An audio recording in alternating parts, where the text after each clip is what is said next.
में बताएंगे और उसके बाद आपको संथाल और कोल्हान की सियासत को समझाएंगे और फिर लालू प्रसाद को नजरबंद करने का आरोप क्यों लग रहा है ये भी आपको आगे बताएंगे और उसके बाद त्योहार में कौन कर रहा तनाव बढ़ाने की कोशिश ये भी बताएंगे।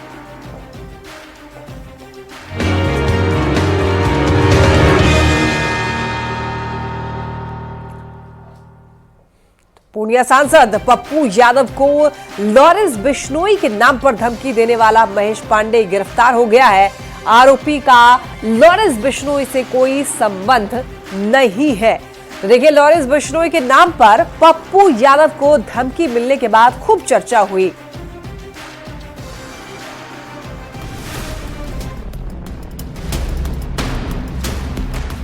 जिस लॉरेंस बिश्नोई के नाम पर पूर्णिया के सांसद पप्पू यादव को धमकी दी गई, जिस धमकी के बाद नेताओं की सुरक्षा पर सवाल उठने लगे, जिस धमकी भरे कॉल के बाद सांसद पप्पू यादव ने अपनी सुरक्षा को वाई श्रेणी से बढ़ाकर जेड श्रेणी की करने की मांग कर डाली, वो धमकी भरा कॉल दिल्ली के महेश पांडे ने की थी और उसका लॉरेंस बिश्नोई से कोई संबंध नहीं है। ये कोई लॉरेंस बिश्नोई वगैरह कोई ऐसा कुछ नहीं, उनसे कोई एंगल नहीं है जिसमें इनका जुड़ाव था सर। चेहरे पर काला नकाब ओढ़े यही वो महेश पांडे है जिसे पुलिस ने दिल्ली से गिरफ्तार किया है। वो मोबाइल और सिम कार्ड भी बरामद कर लिया गया है जिस दुबई के नंबर से लॉरेंस बिश्नोई के नाम पर महेश पांडे ने पप्पू यादव को धमकी दी थी। इस मोबाइल में जो इस्तेमाल सिम था इसके थ्रू उनसे धमकी दी गई थी, जो सिम और मोबाइल रिकवर कर लिया गया है। ये दिल्ली के रहने वाले महेश पांडे, पिता कृष्ण कुमार पांडे, सेक्टर 4 नई दिल्ली के रहने वाले हैं। आपको बता दें कि बाबा सिद्दीकी की हत्या के बाद पप्पू यादव ने लॉरेंस बिश्नोई गैंग को लेकर कुछ बयान दिया था, जिसके बाद पप्पू यादव को धमकी मिली। कई नंबरों से फोन कर पप्पू यादव को धमकी दी गई, जिसका एक ऑडियो खुद पप्पू यादव ने जारी किया था। इसके बाद पप्पू यादव ने सुरक्षा बढ़ाने की मांग की और सरकार पर भी निशाना साधा था। लेकिन महेश पांडे की गिरफ्तारी के बाद ये बात साफ हो चुकी है कि जिस व्यक्ति ने सबसे पहली बार फोन कर पप्पू यादव को धमकी दी, उसका लॉरेंस बिश्नोई गैंग से कोई संबंध नहीं है। न्यूज़ 18 के लिए पूर्णिया से कुमार प्रवीण की रिपोर्ट। लॉरेंस बिश्नोई के नाम पर पप्पू यादव को धमकी मिलने के बाद खूब चर्चा हुई और ऐसे में यह जानना जरूरी है कि कौन है लॉरेंस बिश्नोई, क्यों उसके नाम पर महेश पांडे ने पप्पू यादव को धमकी दी।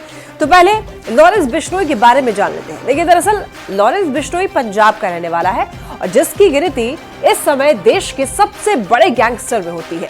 बिश्नोई 2016 से जेल में बंद है और वहीं से अपने गैंग को वो चला रहा है। लॉरेंस बिश्नोई के ऊपर करीब 50 मामले दर्ज हैं और ऐसा माना जाता है कि लॉरेंस के गैंग में देश भर में करीब 700 शूटर्स हैं, जिसमें 300 शूटर अकेले पंजाब के हैं। ये संख्या ये बताती है कि लॉरेंस बिश्नोई का नेटवर्क कितना बड़ा है। लॉरेंस बिश्नोई का नेटवर्क सिर्फ भारत ही नहीं बल्कि विदेशों तक फैला हुआ है, जिसमें जर्मनी, कनाडा और अमेरिका जैसे देश शामिल हैं। लॉरेंस बिश्नोई के बड़े गुर्गे या कहें कि उसके गैंग के जो बड़े बदमाश हैं, वो है उसका भाई अनमोल बिश्नोई, गोल्डी बराड़ जो विदेश में रहता है और रोहित गोदारा। अब ऐसे में सवाल यह है कि जब लॉरेंस बिश्नोई 2016 से जेल में बंद है तो फिर गैंग कैसे चलाता है, तो आइए वो भी जानते हैं। देखिए, कई रिपोर्ट्स की अगर माने तो लॉरेंस का जो गैंग है, लॉरेंस बिश्नोई जो है वो VoIP के जरिए कॉल करता है। आपको ये बता दें कि VoIP मतलब voice over internet protocol. Internet से कॉल किया जाता है और ऐसी कॉल को ट्रेस कर पाना बहुत मुश्किल है। तो अब सबसे बड़ी बात यह है कि लॉरेंस गैंग ने कई बड़े अपराध किए हैं जिनकी चर्चा पूरे देश में हुई और जिसकी वजह से लॉरेंस का खौफ हर तरफ देखा जा रहा है। और यही नहीं, महेश पांडे जैसे लोग उसके नाम पर धमकी देकर दुश्मनी साध रहे हैं। तो आइए लॉरेंस गैंग के बड़े कांड भी जान लेते हैं। देखिए, लॉरेंस बिश्नोई गैंग ने पंजाबी गायक सिद्धू मूसेवाला की हत्या की जिम्मेवारी ली। श्री राजपूत करणी सेना के अध्यक्ष सुखदेव सिंह गोगोमेडी की हत्या करा दी और यही नहीं, बॉलीवुड एक्टर सलमान खान के अपार्टमेंट गैलेक्सी पर गोली चलवाई और हाल ही में महाराष्ट्र के पूर्व मंत्री बाबा सिद्दीकी की हत्या में भी लॉरेंस गैंग का नाम सामने आ रहा है। अब चूंकि बाबा सिद्दीकी से सलमान खान की नजदीकी थी, तो इसी वजह से इसकी चर्चा खूब हो रही है। अब ऐसे में ये समझिए कि पप्पू यादव ने बाबा सिद्दीकी की हत्या के बाद लॉरेंस बिश्नोई को लेकर के बयान दिया था। तो ऐसे में महेश पांडे ने इसी का फायदा उठाया और लॉरेंस के नाम पर कॉल करके पप्पू यादव को धमकी दे डाली। हालांकि पुलिस का यह कहना है कि पप्पू यादव को कई नंबर से धमकी मिली है। ऐसे में बाकी नंबरों की अभी जांच पड़ताल की जा रही है। फिलहाल अब तक की जांच में यह सामने आया है कि महेश पांडे का लॉरेंस गैंग से कोई संबंध नहीं है, लेकिन बाकी धमकी देने वालों का लॉरेंस से संबंध है या नहीं, ये जांच पूरी होने के बाद ही पता चल पाएगा। तो फिलहाल ये समझ आया कि जो व्यक्ति पप्पू यादव को जिसने कॉल की और धमकी दी, उसका कनेक्शन लॉरेंस बिश्नोई के गैंग से बिल्कुल भी नहीं है। जांच पड़ताल की जा रही है। सिम कार्ड और मोबाइल भी बरामद कर लिए गए हैं। तो चलिए बढ़ते हैं खबरों में आगे और अब बात करेंगे झारखंड की। तो देखिए, झारखंड में रणभेरी बच चुकी है और अब सभी राजनीतिक दल अपने अपने पक्ष में माहौल बनाने की कवायद में जुटे हुए हैं। तो ऐसे में 4 नवंबर को पीएम मोदी भी झारखंड आ रहे हैं। गढ़वा और कोल्हान में पीएम मोदी की 2 सभाएं हैं, जिस पर सियासत भी खूब हो रही है। रिपोर्ट देखिए।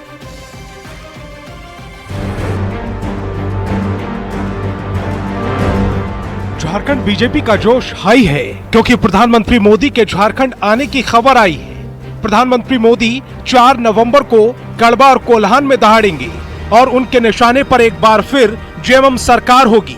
झारखंड बीजेपी को उम्मीद है कि प्रधानमंत्री मोदी की दहाड़ कोल्हान और संथाल परगना की 32 सीटों पर कमल खिलाने में मदद करेगी। प्रधानमंत्री जी भी भगवान बिरसा मुंडा की धरती पर बार बार आना चाहते हैं और जनता भी उनको बार बार सुनना चाहती है। इसलिए माननीय प्रधानमंत्री जी की सभा ऐतिहासिक होगी और बहुत ही प्रभावकारी होगी और जनता मिजाज मन बना चुकी है भारतीय जनता पार्टी के नेतृत्व में ये सरकार बनाने के लिए, डबल इंजन की सरकार बनाने के लिए। हालांकि प्रधानमंत्री मोदी के इस झारखंड दौरे को जेएमएम, कांग्रेस और आरजेडी वाला गठबंधन विफल बता रहा है। उनका मानना है कि प्रदेश की जनता हेमंत सोरेन को फिर सत्ता दिलाने का मन बना चुकी है। तो हम समझते हैं कि इस सब का कोई प्रभाव नहीं पड़ना है और इस राज्य की जनता मन बना चुकी है और इस बार भारतीय जनता पार्टी या यूं कहें एनडीए की स्थिति और बदतर होगी। झारखंड में भाजपा को जनता नकार चुकी है। वो केंद्र सरकार के दिखाए हुए काम हो या यहाँ पे जब भी मौका मिला है भाजपा को, तो वो तो या तो दंगे कराई है। रघुवर दास के सरकार में मॉब लिंचिंग और भी कई तरह की ऐसी घटनाएं घटी। हालांकि सीनियर पत्रकार श्याम किशोर का मानना है कि प्रधानमंत्री मोदी के नेतृत्व वाली बीजेपी को चुनाव लड़ना बेहतर तरीके से आता है। लिहाजा प्रधानमंत्री मोदी का दौरा बीजेपी के लिए बहुत उम्मीदों भरा है। देखिए, इम्पैक्टफुल तो मेरे ख्याल से रहना चाहिए। इसलिए रहना चाहिए कि भाजपा को मैं जो महसूस कर रहा हूं, खास करके मोदी काल की भाजपा को चुनाव लड़ना आता है। 13 और 20 नवंबर को झारखंड में मतदान है और 23 नवंबर को नतीजे आने हैं। देखना दिलचस्प होगा कि कोल्हान और संथाल परगना में प्रधानमंत्री मोदी की रैली वोटरों के मन पर कितना असर छोड़ती है और बीजेपी कितनी सीटें बटोरती है। न्यूज़ 18 के लिए रांची से गौरव झा की रिपोर्ट। 4 नवंबर को की 2 रैलियां हैं। एक रैली गढ़वा में तो दूसरी चाईबासा में। अब देखिए, इन 2 रैलियों के जरिए प्रधानमंत्री नरेंद्र मोदी झारखंड की 32 सीटों को साधेंगे, जिसमें संथाल परगना की 32 सीट और कोल्हान की 14 सीट शामिल है। संथाल परगना और कोल्हान दोनों को ही झारखंड मुक्ति मोर्चा का गढ़ माना जाता रहा है।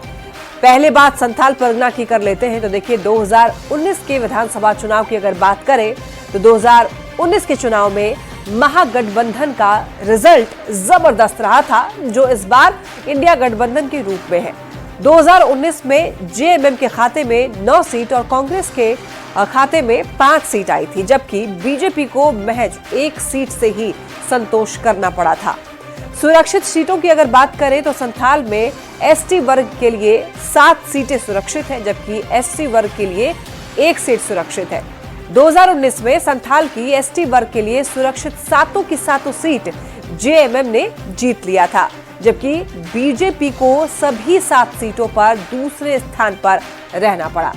अब जरा अगर कोल्हान की बात करें, कोल्हान की सियासत को समझते हैं, तो देखिए कोल्हान में कुल 14 सीटें हैं। अब 2019 में कोल्हान में भी बीजेपी का सफाया हो गया था। 14 में से 11 सीटों पर जेएमएम को जीत मिली थी, 2 सीटें कांग्रेस के खाते में गई थी, जबकि एक सीट पर तब की बाबूलाल मरांडी की पार्टी जेवीएम को जीत मिली थी। और इस बार बाबूलाल मरांडी बीजेपी में है और बीजेपी के प्रदेश अध्यक्ष भी हैं। हालांकि 2019 के पहले झारखंड का गढ़ माने जाने वाले कोल्हान में भी मोदी लहर का असर दिखा था। 14 में से 6 सीट पर बीजेपी और 2 सीट पर बीजेपी की सहयोगी आजसू को जीत मिली थी। यानी मोदी मैजिक के जरिए बीजेपी ने जेएमएम के गढ़ को भेद दिया था। तो इस बार कोल्हान का समीकरण भी पूरा बदल गया है। जेएमएम नेता और पूर्व सीएम चंपाई सोरेन बीजेपी में आ गए हैं। चंपाई सोरेन को कोल्हान टाइगर कहा जाता है। मधु कोड़ा की पत्नी गीता कोड़ा भी बीजेपी में आ चुकी है। जगन्नाथपुर सीट पर कोड़ा परिवार का वर्चस्व रहा है। रघुवर दास का भी कोल्हान से संबंध है। रघुवर दास के आपको बता दें कि रघुवर दास के रूप में पहला गैर आदिवासी सीएम मिला झारखंड को, और रघुवर दास की बहू बीजेपी से चुनाव लड़ रही है इस बार। तो अब बीजेपी 2014 की तरह ही पीएम मोदी की देखिए 2 रैलियों के जरिए संथाल परगना की 18 और कोल्हान की 14 सीटों को यानी कि कुल 32 सीटों पर बढ़त बनाने की तैयारी में है इस बार। तो इस तरीके से ये जो पूरा समीकरण है इसे समझा जा सकता है। इसका कितना असर होगा ये देखने वाली बात होगी। बढ़ते खबरों में आगे देखिए, जेडीयू प्रवक्ता नीरज कुमार ने तेजस्वी यादव पर सवाल खड़ा किया है और पूछा कि आखिर लालू प्रसाद को राजनीतिक रूप से किसने नजरबंद किया है। नीरज कुमार के बयान के बाद राजनीतिक माहौल गरमाया हुआ है और वार पलटवार का दौर भी शुरू हो गया है।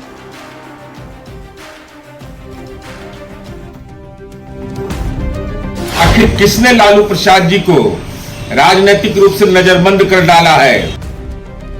क्या लालू प्रसाद को राजनीतिक रूप से नजरबंद किया गया है? ये हम नहीं कह रहे, ऐसा सवाल पूछा है जेडीयू प्रवक्ता नीरज कुमार ने, वो भी तेजस्वी यादव से। नीरज कुमार कहते हैं कि लालू प्रसाद पटना में घूमते हुए दिखाई पड़ते हैं, मरीन ड्राइव जाते हैं, लेकिन चुनाव में कहीं नहीं दिखते। आखिर लालू प्रसाद को राजनीतिक रूप से किसने नजरबंद किया है? आखिर किसने लालू प्रसाद जी को राजनीतिक रूप से नजरबंद कर डाला है? इस तथ्य का जरूर खुलासा होना चाहिए।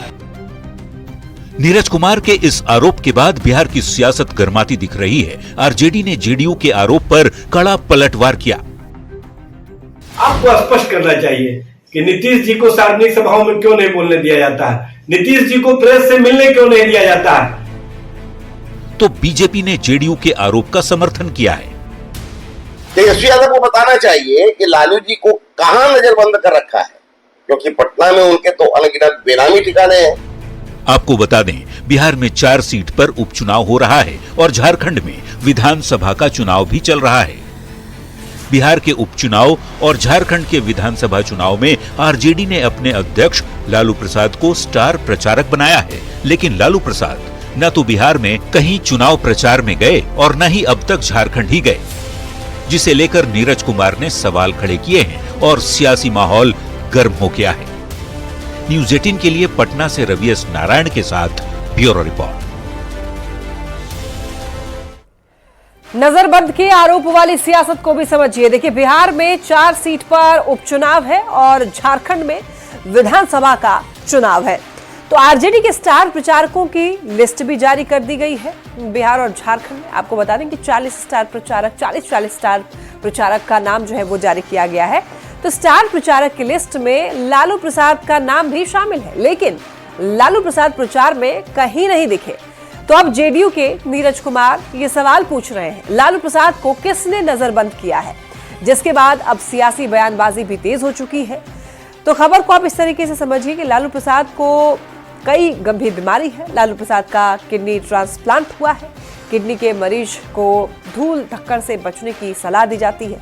चुनावी रैली में काफी भीड़ भी होती है, तो चुनावी रैली में जाने से लालू प्रसाद की तबीयत जो है वो बिगड़ सकती है। तो एहतियात के तौर पर एहतियातन लालू प्रसाद चुनावी कार्यक्रम से दूर रहते हैं। स्टार प्रचारक की लिस्ट में नाम रहने से नीरज ने सवाल किया है। अब जिसके बाद सियासत काफी ज्यादा तेज हो चुकी है कि लालू प्रसाद जो है वो राजनीतिक तौर पर इतना ज्यादा एक्टिव क्यों नहीं है, तो क्या किसी ने उनको नजरबंद कर दिया है? चूंकि स्टार प्रचारक में उनका नाम शामिल है, लेकिन वो स्टार प्रचारक का काम नहीं कर रहे हैं, यानी कि वो कहीं भी जाकर के चुनाव के लिए प्रचार प्रसार नहीं कर रहे हैं।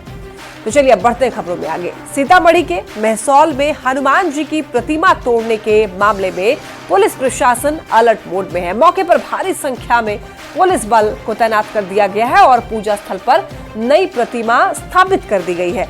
पुलिस ने लोगों से अफवाहों से बचने की अपील की, लेकिन सवाल यह है कि बिहार में मंदिरों पर हमले कर कौन माहौल बिगाड़ने की साजिश कर रहा है।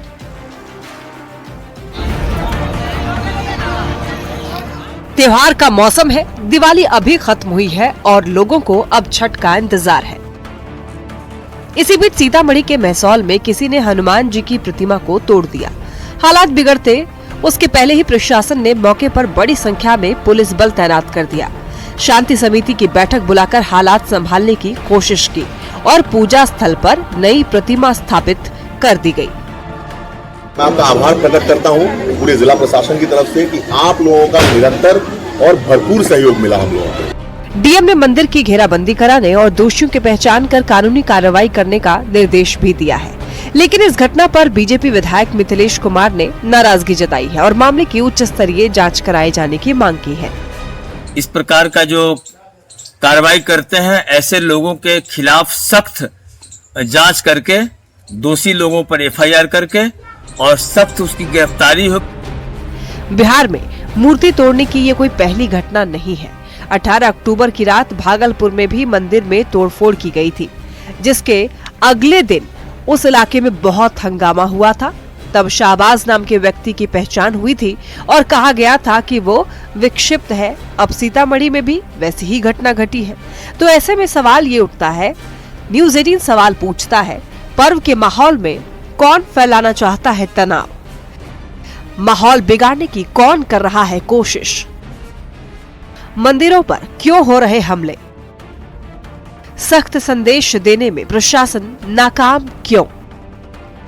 इन सवालों के जवाब खोजना जरूरी है, क्योंकि ये जानना जरूरी है कि आखिर वो कौन लोग हैं जो बिहार को सांप्रदायिक हिंसा की आग में झोंकना चाहते हैं। न्यूज़ 18 के लिए सीतामढ़ी से राकेश कुमार की रिपोर्ट।